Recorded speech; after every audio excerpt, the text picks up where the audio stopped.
that is I view all of my opinions in the world through the Bible. This is such a depressingly easy dunk. Deuteronomy 22:28, if a man finds a girl who's a virgin who's not betrothed and rapes her, then the man who raped her has to pay the father 50 shekels of silver and then marries her because he's violated her, because that's definitely an opinion. That's definitely something we should be doing in the modern era.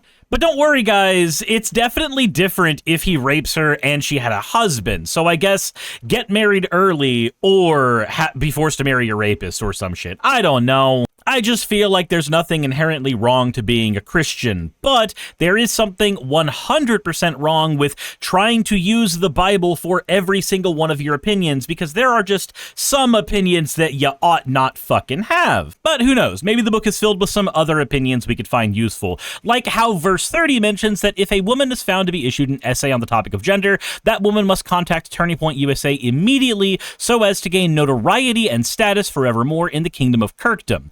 This shall henceforth be named the Riley Gaines maneuver, where Riley Gaines begot the strategy of being owned by a trans woman on the field of battle, only to become the war victor in the fields of the culture war. That is oddly specific. There's also a footnote in the next verse, though, that mentions that this is not to be confused with the Holdo maneuver, where instead one writes themselves into a corner but must bullshit their way out. Verse 32 says that this essay apparently really looks like bullshitting your way out. Okay, well, that was, again, oddly specific, but I wonder, why would it mention bullshitting your way through an entire essay? Is there something going on here?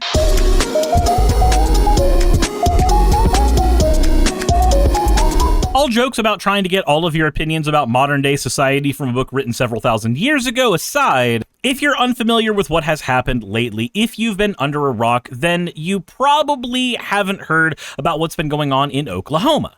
So for those blissfully unaware, this is Samantha Fulnecky, and she had an assignment for her psychology class that was a 650-word essay reacting to an article about how people are perceived based on the societal expectations of their gender. So for instance, when you have a woman walking around in a business suit, she is perceived differently than a man walking around in a business suit, because we have a societal expectation of who is supposed to wear a suit. Once upon a time, we had very weird reactions to women who were wearing blue jeans, but now those are just as effeminate of a clothing article as they are a masculine clothing article, and hell, I grew up in the era where skinny jeans got popularized, so which gender is supposed to wear what jeans got confused when I was in high school. The end result of all this is that she ended up getting a 0 on her actual essay, and for the context of that, we're actually going to turn to Turning Point USA, because they were surprisingly fair with how they showcased this. And by surprisingly fair, I mean that they actually showed the essay and the words from the person who issued the essay, the professor, and it showcases how actually stupid Turning Point USA is. So TPUSA's version of events is that for a psychology course at University of Oklahoma, Samantha Fulnecky was asked to write the essay. In her essay, she argued that traditional gender roles should not be considered stereotypes. She cited the Bible to support her stance, and that eliminating gender in society would be detrimental because that would put people further from God's original plan for humans. She's received 0 points out of 25 for her essay. By the way, that essay was worth 3% of her grade, so this is the kind of essay that back when I was in school, I would have actively ignored because it wasn't worth enough of my grade to be something that I gave a shit about. But who knows, maybe that's why I'm an idiot and not the one in college and Samantha is. Turning Point USA then points out that she got a 0 out of 25, and the transgender professor, Mel Curtis, said that she failed to use empirical evidence and called parts of the essay offensive. Now, I actually have read the response from Mel, and while those words were used, this is, as I say, an obfuscation, because when we actually look at what the professor said, we can see that one, her being trans doesn't mean anything in regards to all of this, and two, she did not grant a 0 to her student solely because her student said offensive things. But that seems to be the story that you would get if you were reading just Turning Point USA's recollection of events. They even have a quote from her saying to call an entire group of people demonic is highly offensive, especially a minoritized population. Fulnecky says that she followed the assignment guidelines and should not be penalized for her religious viewpoints, and Oklahoma officials point to the formal grade appeal process as the student awaits a decision. Turning Point USA says obviously they stand with Samantha, blah, blah, blah, blah, blah. They say this is a lack of professionalism from the professor. They don't have the intellectual maturity to set their biases aside, and okay, why don't we actually read what the professor said in regards to the essay, and then let's read the essay ourselves and come to our own conclusions. Though I will poison the well for you a little bit on this one, because it turns out that she's actually going on the news and getting all kinds of notoriety for this. She's quite literally doing the Riley Gaines thing. If you don't know what I'm referring to Riley Gaines, the person who finished in 5th place, tying with a trans swimmer, Leah Thomas, who then gained national fame for arguing that trans women should not be allowed in sports because she was not personally given a trophy, even though they literally only had one 5th place trophy. And she got mailed her trophy afterwards. Anyway, she didn't win. She didn't come close to winning. She tied with another person and then decided to bitch and moan about how that person and her are fundamentally so biologically different that women can't beat men in swimming despite the 4 cis women that beat Leah Thomas. But the actual reason that she did this, as far as I'm concerned, was not because she really cares about what is fundamentally true or fair in sports. After all, sports aren't fair. Sports, by their very nature, have us pitting against each other in a set of pseudo-fair rules where our biology determines a lot of our outcomes. If this is an issue of fairness, then the NBA should ban tall basketball players. Most of the people who argue about fairness in sports never actually gave a shit about fairness in sports in the first place, but the point of the grift is to use that to get people emotionally riled up. After all, this is literally a values proposition from Republicans. Do you value fairness? Then you must be on the side against trans people. Do you value women's safety? Then you must be on the side against trans people. That's the argument. This has caused people to try to get trans women banned from skateboarding competitions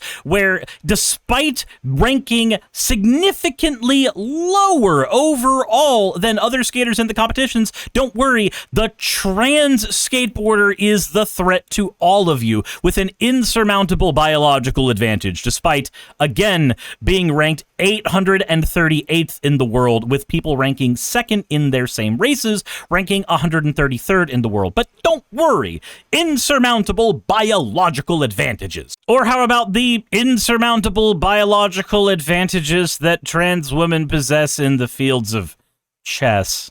The point is, whenever people spark outrage about this, they end up not actually trying to argue for fairness or safety. They are trying to become famous.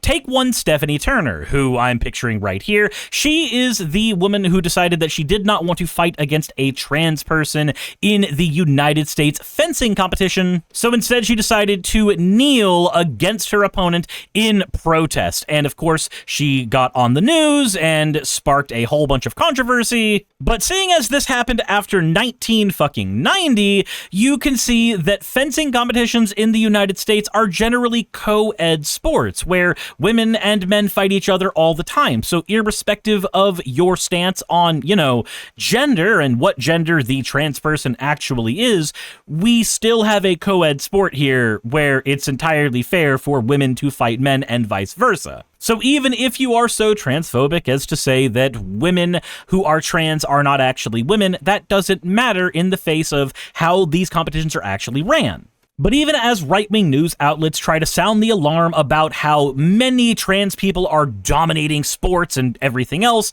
the reality is the actual red flag we should be looking at are the grifters who are trying to make money off of this and get famous off of this, which is why the minute that Samantha Fulnecky got a 0 on her exam, instead of doing what anybody would do in the situation, doing the appeals process, she instead decided to go to Turning Point USA, one of the most notable right-wing organizations following Charlie Kirk's assassination, and stir up as much controversy about this as possible to get her 15 minutes of fame and her time in the limelight.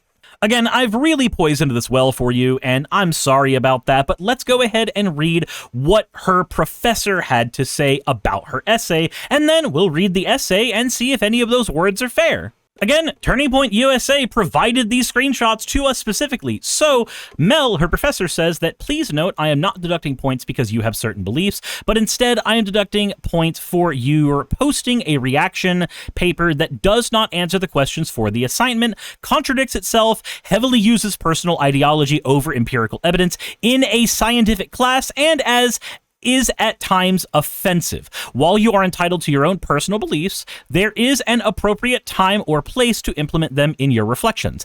I encourage all students to question or challenge the course material with other empirical findings or testable hypotheses, but using your own personal beliefs to argue against the findings of not only this article, but the findings of countless articles across psychology, biology, sociology, etc., is not best practice. You argue that abiding by normative gender roles is beneficial. She then notes it's perfectly fine to believe this, but to then say that everybody should act the same while also saying that people aren't pressured into gendered expectations is contradictory, especially since your arguments reflect a religious pressure to act in gender stereotypical ways. You can say that strict gender norms don't create gender stereotypes, but that isn't true by definition of what a stereotype is. Please note that acknowledging gender stereotypes does not immediately denote a negative connotation, a nuance this article discusses. Additionally, to call an entire group of people demonic is highly offensive, especially a minoritized population. You're entitled to your own beliefs, but this isn't a vague narrative of society pushes lies, but instead the result of countless years of developing psychological and scientific evidence for these claims and directly interacting with the communities involved. You may personally disagree with this, but that doesn't change the fact that every major psychological, medical, pediatric, and psychiatric association in the US acknowledges that biologically and physically sex and gender are neither binary nor fixed. I implore you apply some more perspective and empathy in your work. If you personally disagree with the findings, then by all means share your criticisms, but make sure to do so in a way that is appropriate and using the methodology of empirical psychology as assigned with the learning goals in this class. If you have any additional questions or concerns about this or would like some additional educational resources, I would be happy to discuss them further with you and provide you with them. Now, that sounds entirely fair, and none of it reads as, I am offended by the fact that you wrote these things. I am angry, you get a 0. No, it reads like a professor saying, hey, I asked you to cite sources. You chose not to cite sources. I asked you to respond to an article. You chose not to do that. I asked you to back up your opinions and claims. You chose not to do that, and so you get a 0. But while those opinions from me and everybody else are all well and good, I need to read the article itself. But first, I want to ask you guys a couple questions. First of all, what do you think about that response? If you've taken a college-level course, if you have, been to high school, does the response that the teacher gave here sound like something that you would expect from your instructors? If not, then let me know, because, again, I have not personally been to college, so I am unsure of what the standards for that are.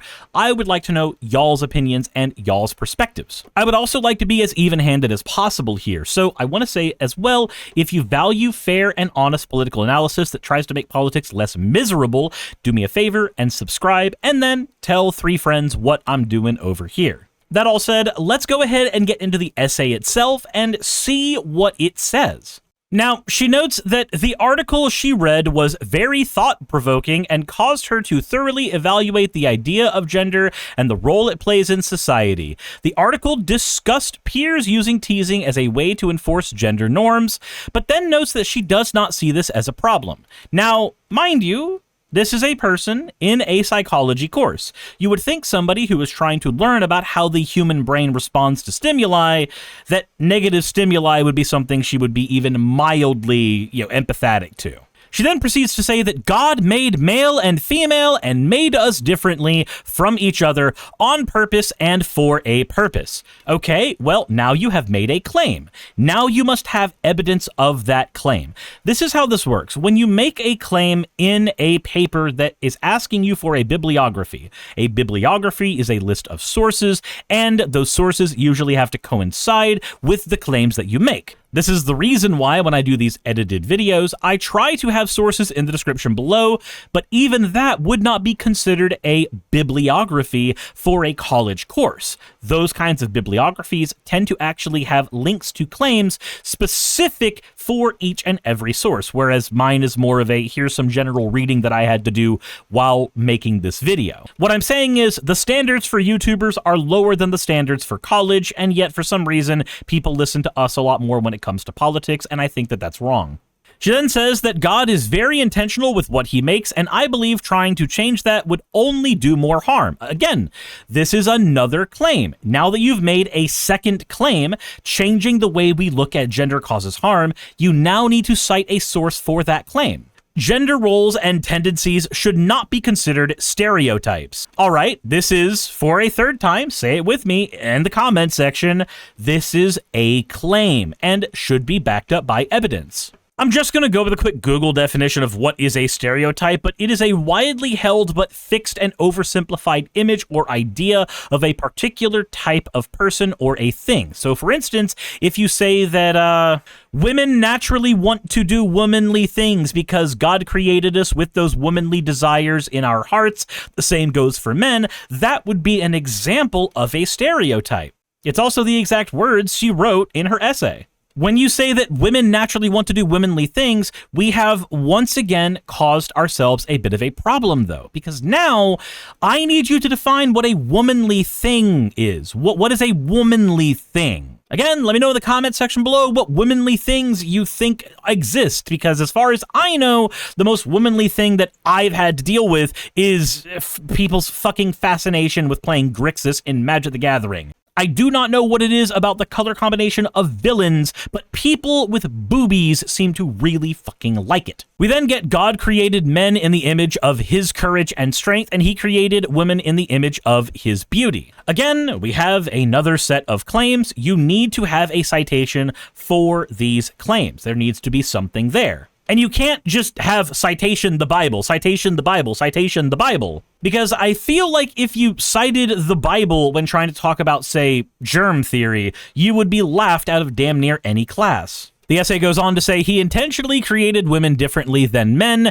and we should live our lives with that in mind. Okay, but you understand that that's a nothing statement, right?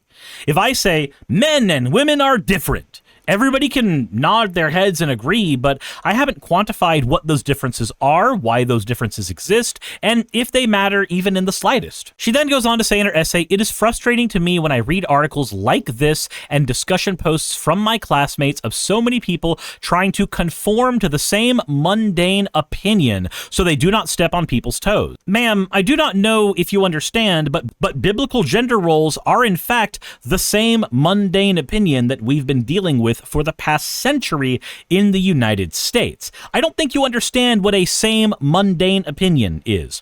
It is important to use the freedom of speech we have been given in this country. Who the fuck is talking about freedom of speech? What?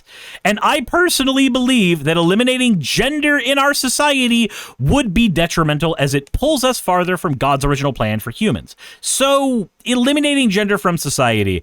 I have not read the article that you're responding to, but typically, in an essay, the way that you would handle this part is you would play the part, or you would show the part of the article that you read, and then you would say, I disagree with this part because. But that's not given here. You just kind of throw into the aether that you think gender should not be abolished. Does the article you were responding to say that gender should be abolished? I don't know, because you didn't put any of that in your fucking paper.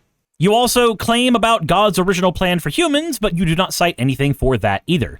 It is perfectly normal for kids to follow gender stereotypes because that is how God made us.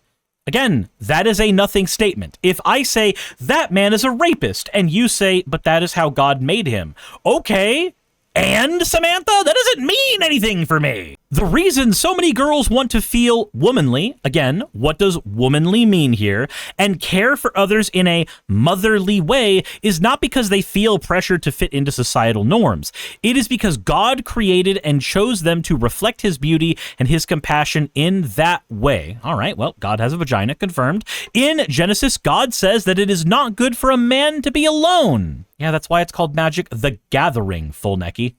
God created a helper for a man, which is a woman. Many people assume the word helper in this context to be condescending and offensive to women. However, the original word in Hebrew is ezer kenego, and that directly translates to helper equal to. Additionally, God describes himself in the Bible using ezer kenego or helper, and he describes his Holy Spirit as our helper as well. This shows the importance God places on the role of helpers, women's roles. God does not view women as less significant than men. He created us with such intentionality and care, and he made women in his image of being a helper and in the image of his beauty. If leaning into the role means I am following gender stereotypes, then I'm happy to be following a stereotype that aligns with the gifts and abilities God gave me as a woman. So none of that sounds like you're actually reflecting on what gender stereotypes are or what they mean or how they are imposed on people in society, right? That sounds instead like you're saying,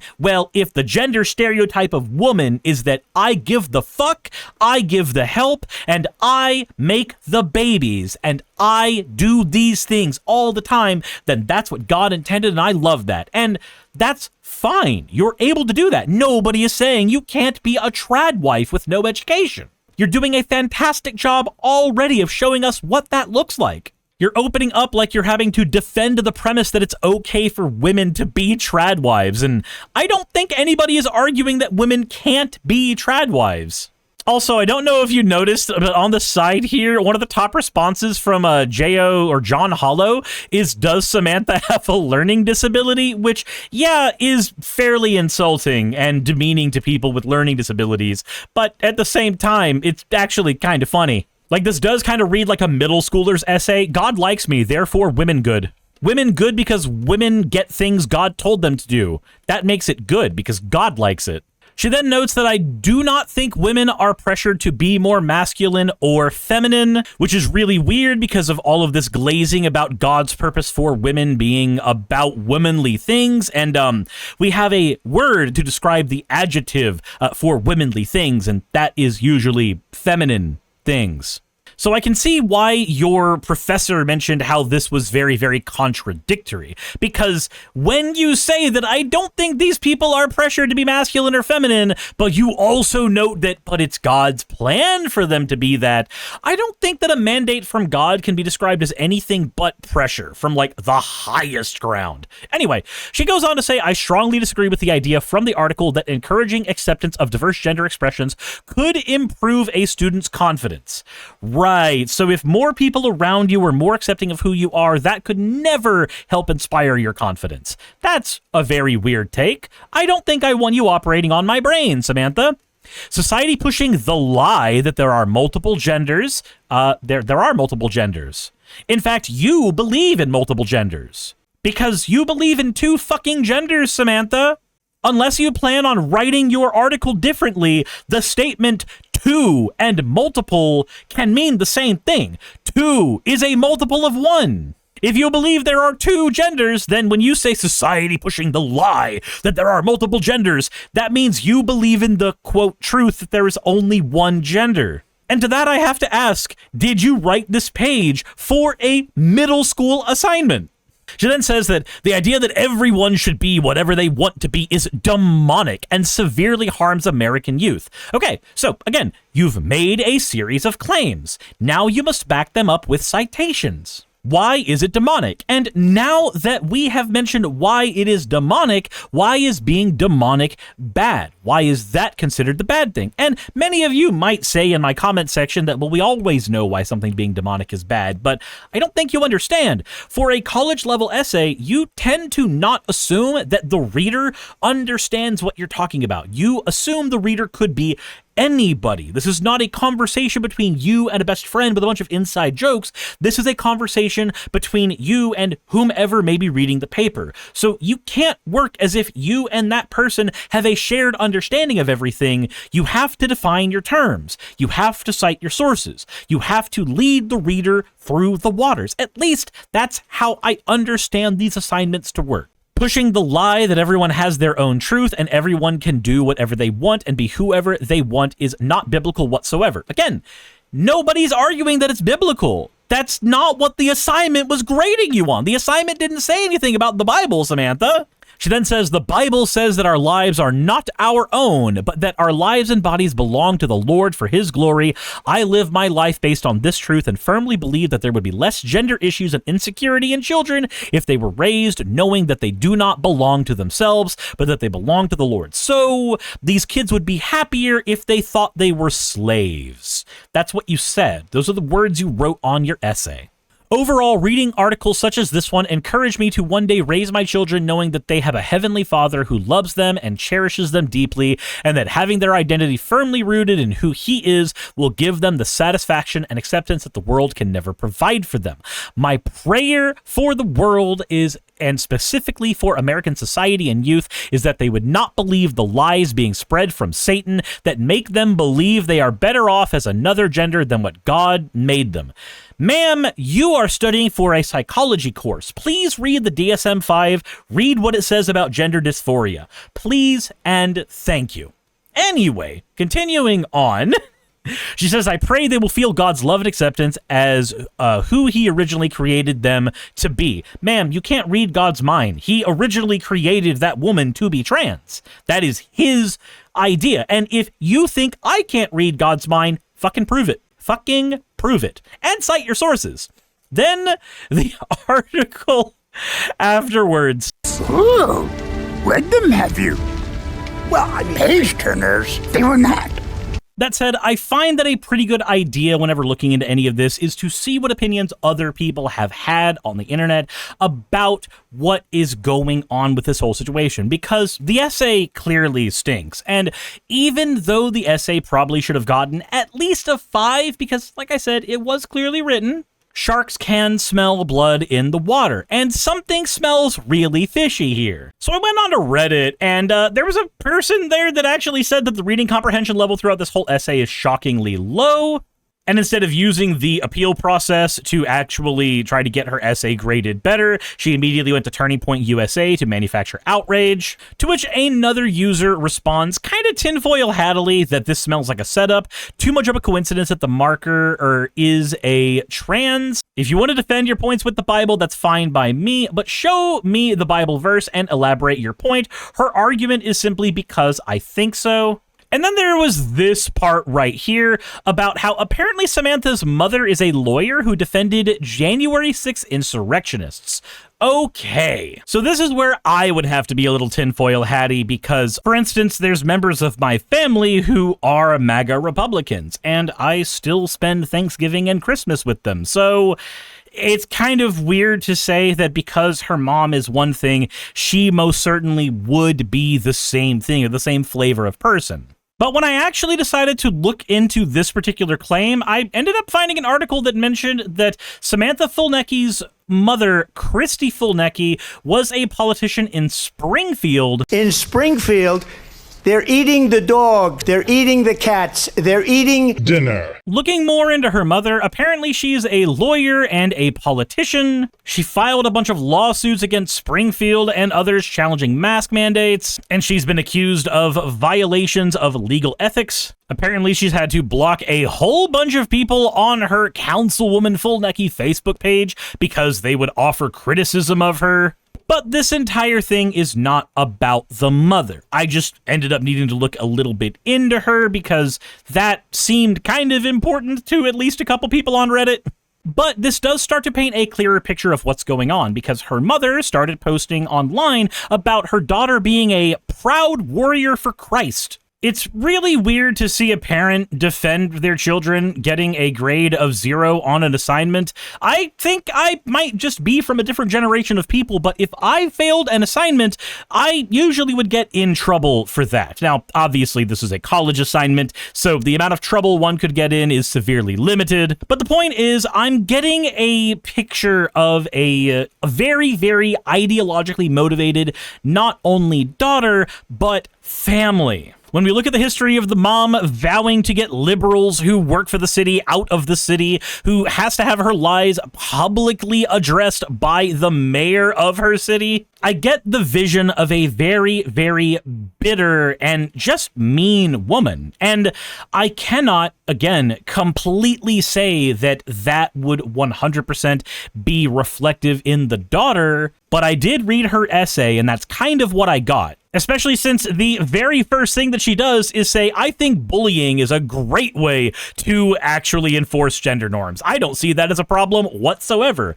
I do not get the feeling that either Samantha or her mom are happy, stable people. I get the feeling that these are ideologically motivated people that really like controversy and being in the limelight, and it seems like her mom has passed down at least a few of those traits to her daughter, given the very first thing her daughter did was not do the appeals process and have, a college essay get graded like a normal human being. She needed to go to Turning Point USA, the current most talked about political organization in the United States, because of Charlie Kirk's death. While I have no real evidence to back up the claim that this essay was so motivated to try to stir up this kind of controversy from the beginning, it definitely feels like that was the case. Having read the essay, where it has damn near nothing to do about the supposed article it was supposed to be referencing to, because I couldn't tell what the article originally was arguing for in the first place, because she didn't fucking talk about it. From the actions that the mother took before any of this even happened over the last decade to the actions of the daughter now, again, sharks can smell blood in the water, and this all smells really fishy. And it's kind of funny seeing the reactions online from things like Based Holy Memes First Church of the Based asked to write an essay about the perceptions of people based on gender, writes an essay about her perceptions of people based on gender, gets failed over politics. It's almost like not only can Samantha Fulnecky not read an assignment and try to figure out what she's supposed to write as a result of it, but neither can the internet at large. All in all, my take is that this essay was not a good one. It did not respond to the rubric that was presented. It did not answer questions, cite sources, or do anything I would have expected from a college-level essay. It looks like it was written by a 5th grader, and all of the controversy around it feels incredibly forced. It feels like The Fencer. It feels like Riley Gaines. It feels like a person who does skateboarding, who ranks 800th in the world, and somehow them winning a competition is a bad thing. It feels like the standard practice of the right wing in America to try to get people who are trans and make them into victims and convince everybody around you that it's an okay thing to be against trans people. The right wing, or in this case Turning Point USA, will argue that God mandates that you should be against all things trans, from the way that they operate via their gender, from the way they operate when they enter sports, to the way they operate when they are in charge of a classroom. Take away every single area of authority or respect or anything that a trans person can aspire to, and get rid of their ability to go to the bathrooms while you're at it. Slowly make trans people into second-class citizens in the United States,